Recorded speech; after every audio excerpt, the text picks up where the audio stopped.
Franchise tournament Pakistan super league PSL 2025 আসরের সূচি ঘোষণা করা হয়েছিল আগেই। জানুয়ারিতে অনুষ্ঠিত প্লেয়ার্স ড্রাফট থেকে পিএসএল এ দল পেয়েছে বাংলাদেশের 3 তারকা ক্রিকেটার নাহিদ রানা, লিটন দাস ও রিশাদ হোসেন।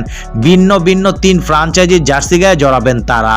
লিটনের ঠিকানা করাচি কিংস, রিশাদ যাবেন লাহোর কালান্দার্সে, আর নাহিদ রানার গায়ে উঠবে পেশোয়ার জালমির জার্সি।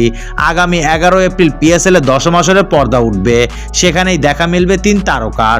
টুর্নামেন্ট খেলতে ইতিমধ্যে ছাড়পত্র পেয়েছে দেশের এই 3 ক্রিকেটার। বিসিবি ছাড়পত্র দেয় খুশি ক্রিকেটাররা। গতকাল সন্ধ্যায় পাকিস্তানের উদ্দেশ্যে দেশ ছেড়েছে লেগ স্পিনার রিশাদ হোসেন। এর একদিন পর আজ সকালে পিএসএল খেলতে ঢাকা ত্যাগ করেন লিটন দাস। নাহিদ রানা অবশ্য এখনই যাচ্ছে না সেখানে।